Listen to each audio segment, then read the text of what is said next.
Clean রাস্তা দেখলাম। প্রত্যেক দিন আমি একটা বাড়ির কাজ করতেছি মসজিদ টেক, আপনারা জানেন প্রায় সময় আমাকে এদিক দিয়ে যাতায়াত করতে হয়। প্রত্যেক দিন আমি এখানে যানজট থাকি আধা ঘন্টা, যাইতে আধা ঘন্টা লাগে, আসতে আধা ঘন্টা লাগে। কিন্তু আজকে জীবনের প্রথম আমি মানে এত স্মুথলি চট্টগ্রামের এই যে নতুন ব্রিজটা পার হলাম, আমার কাছে সত্যিই খুব ভালো লাগলো।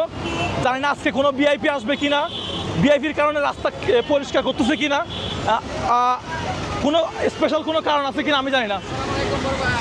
ভাই আজকে কি এখানে কোনো ভিআইপি আসতেছে? আমি তো অন্যান্য দিনের চেয়ে আজকে রাস্তা ক্লিন দেখতেছি, কারণটা কি? হ্যাঁ, গরমের কারণে তো রাস্তা ক্লিন থাকার কথা না।